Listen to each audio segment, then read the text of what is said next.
जमीन कांपने लगती है, भेड़ बकरियां भागने लगते हैं। तभी जंगल की तरफ से एक बहुत ही बड़ा दानव बाहर आता है। इसे देखते ही जैक तालाब के नीचे छुप जाता है और उसके साथ ही क्रॉई पेड़ के पीछे। दानव एक भेड़ उठाता है और कच्चा खा जाता है। इधर क्रॉई की फटी पड़ी है। पेड़ के पीछे छुपने का भी कोई फायदा नहीं होता।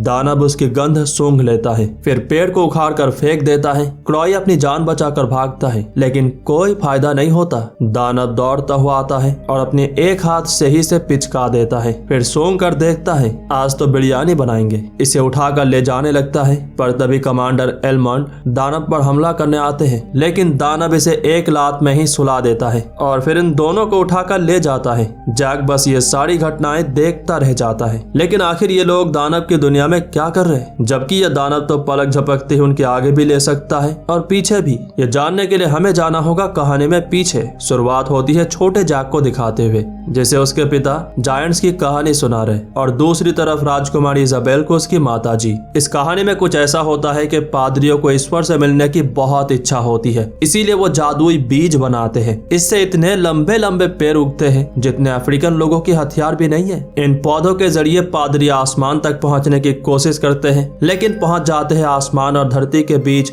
दानवों की दुनिया में। दानव इन पादरियों की पाद निकाल देते हैं, फिर इन पौधों के जरिए धरती पर आ जाते हैं, उठा ले जाते हैं जो भी पसंद आते हैं। लेकिन बहुत जल्द ये इंसानों को भी खाने लगते हैं। किसी तरह से ये एक दानव को मार डालते हैं। फिर पादरी उसकी दिल से एक जादुई ताज बनाते हैं, जिसे पहनकर राजा एरिक सभी दानवों को अपने काबू में कर लेते हैं और उन्हें दोबारा उनकी दुनिया में वापस भेज देते हैं। फिर धरती और दानवों की दुनिया को जोड़ने वाली इस पेड़ को काट कर फेंक दिया जाता है। राजा एरिक के मौत के बाद बाकी बचे बीज और ताज को उन्हीं के साथ दफना दिया जाता है। तो बस ये थी पुरानी कहानी में। जैक की तरह राजकुमारी इजाबेल को भी ये कहानी बहुत ही पसंद है, जो खुद एरिक के खानदान से है। इसके बाद कहानी 10 साल आगे चली आती है। जैक अपने चाचा के कहने पर घोड़ा गाड़ी बेचने बाजार की तरफ जा रहा है। यहाँ पर बच्चों के लिए राजा एरिक की कहानी सुनाया जा रहा है। जैक घोड़ा गाड़ी छोड़कर यहीं पर चला आता है। यहाँ पर राजकुमारी इजाबेल भी है, जो चोरी छुपे घर से निकल कर आई है। आराम से बच्चों की ये कहानी सुन रही थी,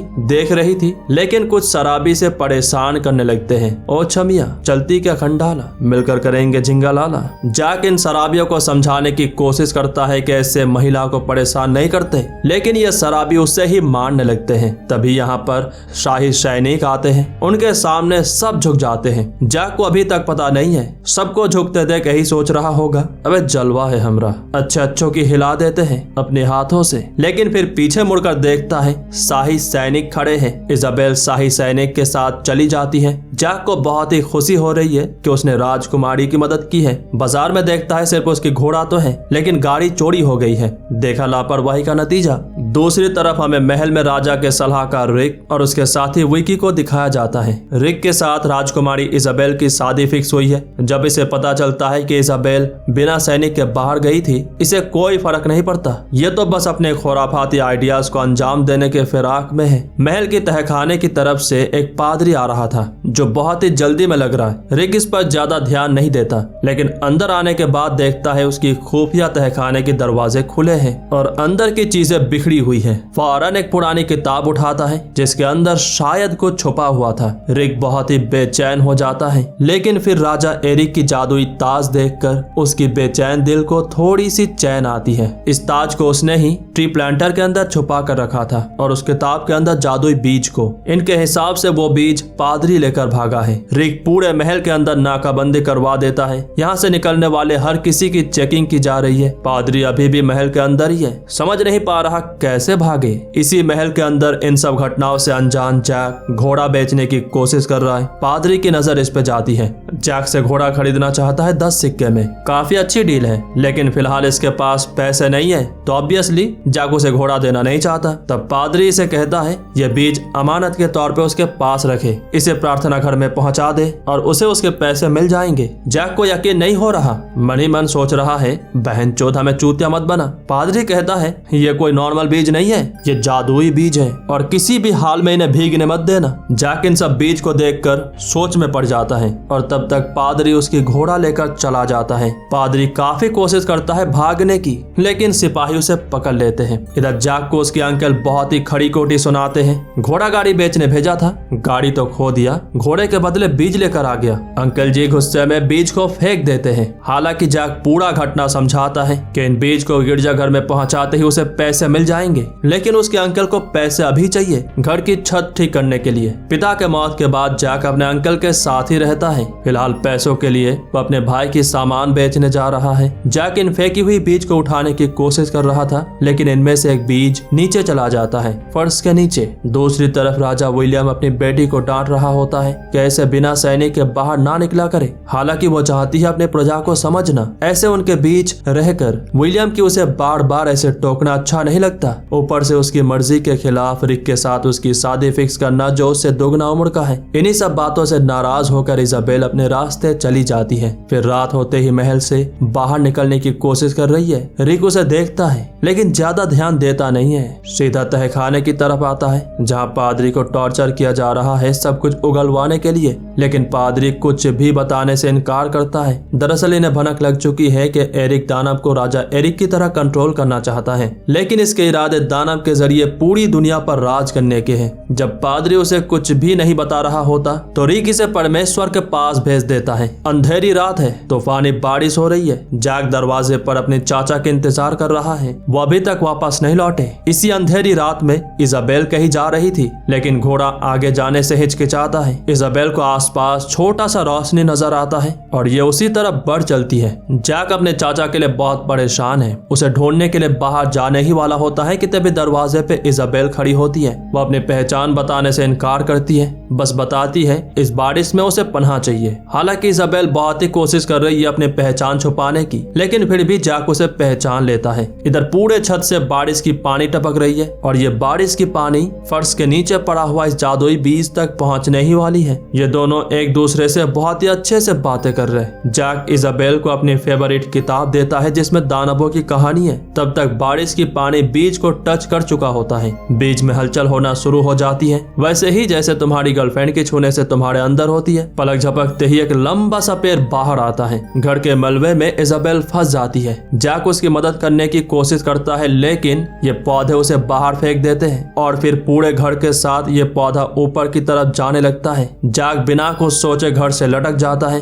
लेकिन इसे ऊंचाई से बहुत डर लगता है। फिर भी इजाबेल के खातिर हौसला जगाता है। घर के दरवाजे पौधों की वजह से पूरी तरीके से बंद हो गए थे। इन्हें कुल्हाड़ी से काट कर अंदर आने ही वाला होता है, लेकिन इजाबेल के अचानक दरवाजा खोलने से वो गिरने वाला था। इजाबेल पकड़ लेती है, पर जिस पर वो खड़ा हुआ था ना, वो टूट जाती है और इजाबेल की शाही कंगन पकड़कर लटक जाता है। लेकिन यह कंगन इजाबेल के हाथ से खुल जाती है और जैक इन पौधों से टकराता हुआ नीचे आता है। ऑब्वियसली बेहोश हो चुका है। सुबह अपने आंख खोलने पर देखता है यहाँ पर राजा साहब और उसके सारे सिपाही हाजिर हो चुके हैं। जैक इन्हें पूरी घटना बताता है। राजा विलियम एलमंड को आदेश देते हैं जितना जल्दी हो सके उसकी बेटी को वापस लाया जाए। एलमंड अपने कुछ जाबाज सिपाहियों के साथ ऊपर जाना चाहता है, लेकिन उनके साथ रिक भी जाना चाहता है, यहाँ तक कि जैक भी। हालांकि बाकी सभी उसे जाने के लिए मना कर रहे होते हैं, लेकिन रिक कहता है इसे भी जाने दे। दरअसल ये सब घटना देखकर उसे लगता है वो जादुई बीज इसी के पास होंगे। तो इस तरह से एलमंड अपने जाबाज साथी रिक और जैक के साथ बढ़ने लगता है आसमान की बुलंदियों की तरफ। इनकी ये सफर देखने लायक है जो 2-3 दिनों तक चलती है, लेकिन हम आपको सिर्फ वही घटनाएं बताएंगे जो जरूरी है। जैसे आज रात बहुत तेज बारिश हो रही है, सोल्जर्स की पैर फिसल जाती है और वो लटक जाते हैं रस्सी से। ये रस्सी विकी और रिक से जुड़ा हुआ है। ये दोनों सोल्जर्स को बचाने की कोशिश भी नहीं करते। रिक के कहने पर विकी रस्सी काट देता है। एलमंड और जैक इनसे बहुत ऊपर है, वो सच्चाई के बारे में जान नहीं पाते। रिक बहाना बना देता है कि रस्सी टूट गई। अगले दिन सुबह तक ये सभी पौधे के एकदम ऊपर तक पहुंच जाते हैं जो दानवों की दुनिया तक जा रही है। इजाबेल के पैरों के निशान देखते हुए ये सभी चलते जाते हैं। ऊपर पहुंचने के बाद एलमंड सभी को खाना देता है जो बहुत ही कम है। रिक के पूछने पर वो जवाब देता है कि वो सोल्जर्स नीचे गिर गए जिनके साथ खाना था। जैसे ही एलमंड अपने कुछ साथियों के साथ आगे बढ़ता है, रिक और विकी जैक को पकड़ लेते हैं। इससे जादुई बीज मांगते हैं। हालांकि जैक देना नहीं चाहता, लेकिन तलवार के नोक पे ये उससे छीन लेते हैं। रिक इसे धमकी देता है कि अगर उसने इन सब चीजों के बारे में किसी को भी बताया तो वो और उसकी चाचा तो गए समझो। उसके जाने के बाद जैक अपने पास जो बीज बचा हुआ था उसे अपने लॉकेट में रख लेता है। इस जंगल में आगे बढ़ते हुए ये देखते हैं पेड़ों पे निशान बने हुए हैं। समझ जाते हैं इजाबेल ने बनाया होगा वापस आने के लिए। इन्हें फॉलो करते हुए बढ़ते चले जाते हैं। इधर जो सोल्जर्स गिर गए थे ना, इन्हें देखकर सेनापति समझ जाते हैं कि रस्सी काटा गया है। अब तक निशान के पीछा करते हुए ये सभी गुफा जैसी जगह तक पहुंच चुके हैं। यहाँ पर जैक आगे जाकर देखता है कि इतने ऊंचे ऊंचे पैरों की टहनियां टूटी हुई है और नीचे वो किताब पड़ा हुआ है जो उसने इजाबेल को दिया था। ये समझ जाते हैं किसी बड़ी चीज ने इजाबेल को उठाकर ले गया होगा। इजाबेल को जल्द से जल्द ढूंढने के लिए एल्मोंड 2 टीम बनाता है, जिसमें अपने साथी टकले को रिक और विकी के साथ भेजता है, जबकि खुद जैक और क्रॉई के साथ जाता है। थोड़ी आगे आने के बाद इन्हें काफी सारे भेड़ नजर आते हैं। इन्हें बहुत भूख भी लगी है। जैक और क्रॉई इन्हें पकड़ने जाते हैं तालाब के रास्ते से, लेकिन तालाब में एक जाल बिछाई गई थी और इसमें ये दोनों फंस जाते हैं। क्रॉई फंदा काटकर बाहर निकल जाता है। इधर आसपास पेड़ों में बैठे परिंदे उड़ने लगते हैं, भेड़ भाग जाते हैं, जमीन कांपने लगती है। डर के मारे क्रॉई पेड़ के पीछे छुप जाता है। कुछ देर बाद जैक फंदे से बाहर आता है, समझ नहीं पा रहा किस तरफ भागे। तभी जंगल की तरफ से एक बड़ा सा दानव बाहर आता है। जैक तालाब के पानी में छुप जाता है, जबकि एल्मोंड पत्थर के पीछे एक भेड़ डर के मारे भाग रहा था। दानव इसे उठाकर खा लेता है। क्रॉई पेड़ के पीछे से देखने की कोशिश करता है कि बहनचोद हो क्या रहा है, लेकिन दानव उसकी गंध सूंघ लेता है। इसके बाद पेड़ को उखाड़कर फेंक देता है। क्रॉई अपनी जान बचाकर भागता है, लेकिन इसके छोटे छोटे कदम हमारे बड़े भैया के सामने टिक नहीं पाते। एक ही झटके में अपने हाथों से मसल कर रख देता है इसे, फिर इसे सूंघ कर देखता है। आज बनेगी मटन बिरयानी। क्रॉई को उठाकर ले जाने लगता है कि तभी एल्मोंड जान पर हमला करता है, लेकिन दानव इसे एक लात में ही सुला देता है। फिर इन दोनों को उठाकर ले जाने लगता है। जैक भी दानव के पीछे पीछे आता है। दूसरी तरफ रिक और उसके साथी इजाबेल की तलाश में एक बड़े से वाटरफॉल के सामने आ चुके हैं। विकी चाहता है कि इस टकले को अभी टपका दिया जाए, लेकिन रिक उसे रोकता है और खाई की तरफ देखते हुए कहता है, वो देखो इजाबेल। जैसे ही टकला देखने आता है, रिक उसे धक्का देकर खाई में फेंक देता है। तभी अगले ही पल वाटरफॉल के नीचे से दानव बाहर आते हैं और विकी को उठाकर खा लेता है। खाई के नीचे से एक और दानव ऊपर आता है। रिक इससे पहले उनकी शिकार होता अपनी बैग से राजा एरिक की जादुई ताज बाहर निकाल लेता है। इधर जैक दानव के पीछे चलता जा रहा था। चलते चलते उनके इलाके तक पहुंच चुका है जहां पर वो रहते हैं। राजकुमारी इजाबेल से दानव की सेनापति फैलन पूछ रहा होता है कि वो यहाँ पर कैसे पहुंचे। इजाबेल बताने से मना करती है, क्योंकि अगर उसने बता दिया तो ये सारे के सारे दानव नीचे चले जाएंगे। इसके बाद फैलन इसे अपने दरबार में हाजिर करता है और अपने साथियों से कहता है, आज वक्त आ गया है एरिक भयंकर से बदला लेने का। कैसे? उसकी खानदान में से इस लड़की को खाकर। थोड़ी ही देर बाद दूसरा दानव एल्मोंड और क्रॉई को यहाँ पर ले आता है। इनमें से क्रॉई बहुत बकचोदी कर रहा होता है, दानव को धमका रहा होता है, तो फैलन इसे खा लेता है। इसके बाद इजाबेल को खाने की बात करता है, लेकिन जो दानव उसे पकड़ कर लाया था वो खुद इजाबेल को खाना चाहता है, लेकिन फैलन इसे सुला देता है। कहता है वो शिकार के नियम जानते हैं, लेकिन इस राजकुमारी की बात अलग है। अगले ही पल यहाँ पर रिक आता है और सभी दानव इसके सामने झुक जाते हैं, क्योंकि इसके सर पे वो जादुई ताज है। इजाबेल एल्मोंड को लग रहा होता है कि अब वो बच गए, लेकिन रिक को इनसे कोई लेना देना नहीं है। वो तो बस दानवों के जरिए पूरी दुनिया पर राज करना चाहता है। इससे आगे वो सोचता भी नहीं है और इसकी शुरुआत होगी कल सुबह से। जैक चोरी छुपे दानवों के इलाके में पहुंच चुका है और इजाबेल की तलाश में खजाने की भंडार में घुस जाता है। यहाँ पर वो सारे खजाने हैं जो दानव उठाकर लाए थे। जैक यहाँ से बाहर निकलते ही देखता है दानव इजाबेल और एल्मोंड को उठाकर ले जा रहे रसोई खाने की तरफ। यहाँ पर कुछ सुअर के साथ एल्मोंड को भी तंदूरी बनाने के लिए तैयार किया जा रहा है, जबकि इजाबेल अभी भी पिंजरे में बंद है। जैक यहाँ पर आ चुका है। उसे देखकर इजाबेल बहुत ही खुश होती है। दानव मसाला ढूंढने में बिजी है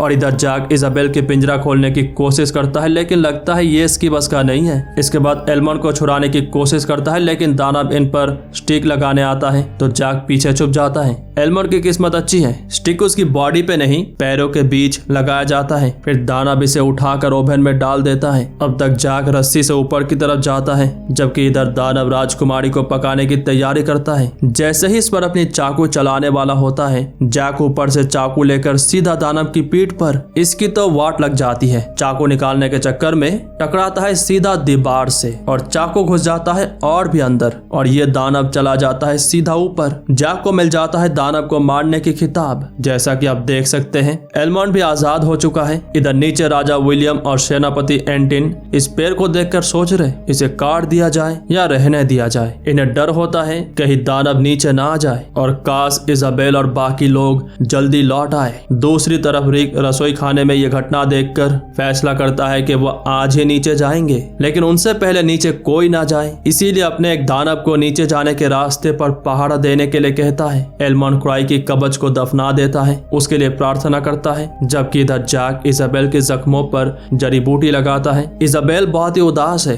क्योंकि शायद खुद को इन सब घटनाओं की जिम्मेदार ठहरा रही है, लेकिन जैक उसे समझाता है जो भी होता है अच्छे के लिए होता है। इस घटना की वजह से ही तो उसे रिक की असली पहचान हुई। इसके बाद ये तीनों पानी के रास्ते चलने लगते हैं, लेकिन बाहर निकलने के रास्ते में देखते हैं एक दानव लेटा हुआ है पर कुंभकर्ण बना हुआ है। आसपास बहुत मधुमक्खियां भटक रही है। जैक प्लान बनाता है और मधुमक्खी की छत्ते को सोते हुए दानव की हेलमेट के अंदर डाल देते हैं। इससे दानव की जो हालत होती है ना, शायद आपने बचपन में एक्सपीरियंस की होगी, मैंने तो की है। किसी तरह से दानव अपनी हेलमेट निकाल लेता है, लेकिन सिर्फ एक मधुमक्खी की वजह से नीचे गिर जाता है। एकदम हवाई। एलमंड रिक की किस्सा खत्म करने के लिए ही पर रुकना चाहता है। वो बस किसी तरह से उससे जादुई ताज छीनना चाहता है क्योंकि ये सब उसी का खेल है। लेकिन इजाबेल और जैक को नीचे जाने के लिए कहता है। जाने से पहले जैक उसे अपनी चाकू देता है और एलमंड जैक को आज से शाही सैनिक की खिताब देता है। इधर वो दानव सीधा जमीन पर गिरता है। ये देखने के बाद राजा विलियम बेल को काट देने की हुक्म सुनाते हैं। सेनापति एंटिन ये मान नहीं रहे होते क्योंकि अभी भी इजाबेल और बाकी लोग ऊपर है। तब राजा खुद ही बेल काटने लगते हैं और तब सारे सिपाही इसे काटने में लग जाते हैं। जैक और इजाबेल नीचे आ रहे। इस दौरान दोनों एक दूसरे को किस करते हैं। नीचे टिमटिमाती रोशनी देखकर इन्हें लगता है इनकी स्वागत की तैयारी की जा रही है। इन्हें क्या खबर, नीचे लोग बेल को काटने की तैयारी कर रहे हैं। ऊपर की तरफ रिक दानवों के साथ नीचे उतरने के लिए तैयार है। तभी एलमंड उस पर हमला करके नीचे खींच लेता है। दानव उसे बाहर निकलने की तैयारी कर रहे हैं, जबकि अंदर एलमंड उससे जी जान लगाकर लड़ रहा है। एक पल ऐसा आता है जब रिक उसे मारने ही वाला है, तभी पानी के साथ जैक की दी गई चाकू बहते हुए आती है। एलमंड इसे मुंह में पकड़कर रिक को जख्मी कर देता है। फिर से इनके बीच लड़ाई होती है, लेकिन एलमंड ये चाकू पकड़कर घुसा देता है सीधा उसके सीने में। इसकी हालत खराब है। दानवों से मदद की गुहार लगा रहा है। जायंट्स भी उसे निकालने की कोशिश कर रहे हैं, लेकिन थोड़ी ही देर बाद रिक की मौत हो जाता है। इससे पहले एलमंड उसके सर से ताज लेता है। फैलॉन रिक को उठा लेता है और जादुई ताज पहन लेता है अपने अंगूठे में। अब ये सेनापति बन जाता है इन दानवों की राजा। इधर नीचे सिपाही बेल काट चुके हैं। इससे नीचे बहुत तबाही होती है। ऊपर की तरफ एलमंड बेल गिरता देख इसे पकड़ लेता है। फैलॉन की दिमाग खराब हो जाती है, अब नीचे जाएंगे कैसे। बेल पूरी तरीके से गिरने से पहले जैक और इजाबेल एक छोटी सी टहनी पकड़कर लटक जाते हैं और इस तरह से ये बच जाते हैं किसी तरह से। इधर बेल की आखिरी छोर राज दरबार तक पहुंचने ही वाली है, लेकिन यह सिर्फ उसकी दरवाजे तक आता है और गिरने से पहले ही एलमंड पानी में कूद जाता है। राजा विलियम दुखी होकर अपने राज दरबार की तरफ बढ़ने की तैयारी कर रहे। तभी इजाबेल और जैक यहाँ पर आते हैं। इजाबेल पूरी घटना बताती है। जैक देखता है कि अब बाप बेटी मिल चुके हैं तो हमारा क्या काम। वो यहाँ से जाने लगता है, लेकिन अंदर इजाबेल उसे ढूंढ रही है। तब राजा विलियम जैक को बुलाते हैं। इजाबेल की जान बचाने के लिए उसे पैसे देते हैं। जाने से पहले इजाबेल आखिरी बार उसे अलविदा कहती है और चली जाती है अपने राज दरबार की तरफ। वही हमें ऊपर दिखाया जाता है जहाँ फैलॉन बहुत ही उदास है, अपने अंटर पंटरों के साथ जाने ही वाला होता है कि तभी छोटा फैलॉन की नजर रिक की छोटी सी थैली की तरफ जाती है जिसके अंदर वो जादुई बीज है। फैलॉन इन्हें फौरन पानी में फेंक देता है और बस खेल शुरू हो जाती है। सारे पौधे इन दानवों की वजह से नीचे की तरफ जाने लगती है। सभी यहाँ से चले गए हैं जैक के अलावा। जाने से पहले देखता है उसकी घोड़ा यहाँ पर बंधा हुआ है। जब उसके पास आता है तो यहाँ पर रखी पानी में देखता है वो पौधे नीचे आ रहे। जैक फौरन घोड़ा लेकर निकल जाता है सबको आगाह करने। इधर राजा विलियम अपने सिपाहियों के साथ बड़े ही धीरे धीरे अपनी राज दरबार की तरफ बढ़ रहे हैं, जबकि अब तक सारे दानव धरती पर आ चुके हैं। जैक उनके पीछे चिल्लाते चिल्लाते आ रहा है, दानव दानव। जब तक इन्हें इस बात की एहसास होती है तब तक दानव इनके पीछे लग चुके होते हैं। इधर उधर की चीजें उठाकर इनकी तरफ फेंकने लगते हैं, किसी को उठाकर सीधा सिक्सर तो किसी को मसल कर रख देते हैं। इस बेल की वजह से इनकी रफ्तार बस थोड़ी सी धीमी होती है। इससे राजा विलियम, इजाबेल और बाकी लोगों को बस थोड़ी सी एडवांटेज होती है। दूसरी तरफ महल में एलमंड दानवों से लड़ने की तैयारी कर रहा है। पानी में तेल बहा देते हैं और बस महाराज और सैनिकों के अंदर आने के इंतजार में है। अगले कुछ ही मिनटों में ये सभी महल के अंदर चले आते हैं। सिवाय जैक के सिपाही पानी में आग लगा देते हैं और दरवाजे बंद करने लगते हैं, लेकिन ये बंद होने से पहले ही जैक अंदर चला आता है। फैलॉन गेट को पकड़कर लटक जाता है, लेकिन सिपाहियों के हमले से सीधा गिरता है जलती हुई पानी में। कसम से इसकी वाट लग जाती है। पानी के अंदर अपने हेलमेट को किसी दूसरी दिशा पर जाते हुए देखता है तो ये भी उसी दिशा पर चल देता है। ये सब एक दूसरे से मिलकर बहुत खुश होते हैं। अगले ही पल दानव महल की तरफ घंटा फेंकते हैं। इसमें कई सिपाही मारे जाते हैं। अभी भी सिपाही दरवाजा बंद करने की कोशिश किए जा रहे हैं, लेकिन दानव इन पर हुक्स लगा देते हैं और अपनी जान लगा देते हैं दरवाजा खोलने में। विलियम के कहने पर जैक और इजाबेल टावर में आग लगाने जाते हैं ताकि दूसरे राज्य को भी इस खतरे के बारे में पता चले। टावर तक पहुंचने के लिए इजाबेल खुफिया रास्ता अपनाती है जो तहखाने से होता हुआ गुजरती है। यहाँ पर महल के बाहर से पानी आती है। यहाँ पर हम देखते हैं राजा एरिक की कब्र पहले से ही खुला हुआ है। ऑब्वियसली रॉड्रिक ने खोला था। इधर दानव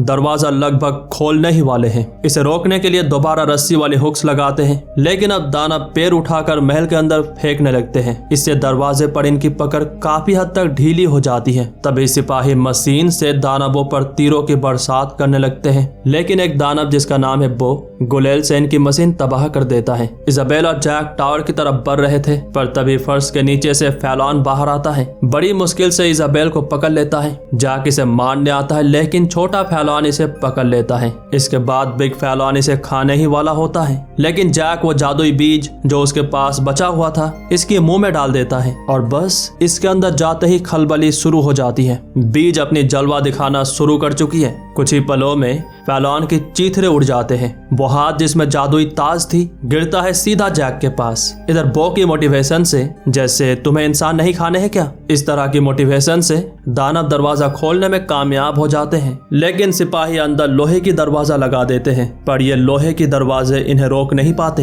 राजा के साथ सारे सिपाही मरने मिटने को तैयार हैं, लड़ेंगे आखिरी सांस तक, जबकि इधर दानव इनकी चटनी बनाने को तैयार है। ठीक इनके पीछे महल बेल की वजह से पूरी तरीके से बर्बाद हो जाती है। और इधर दानवों के साथ क्या होता है, अचानक ही ये सभी झुकने लगते हैं। शायद आपको देना चाहते हैं। नहीं, दरअसल जादुई ताज अब जैक के पास है। इसके जरिए जैक सारे दानव को उनकी दुनिया में वापस भेज देता है। इन दोनों को एक साथ देखकर राजा विलियम को बहुत खुशी होती है। बाद में राजकुमारी इजाबेल और जैक की शादी हो जाती है। इनके बच्चे भी होते हैं। इन्हें जैक अपनी कहानी सुना रहा था। बच्चे जादुई ताज के बारे में पूछते हैं और हमें दिखाया जाता है वो जादुई ताज अब दूसरे सामान में बदल दिया गया है, लेकिन है वही जादुई ताज। उम्मीद करते हैं ये कहानी आपको पसंद आई होगी।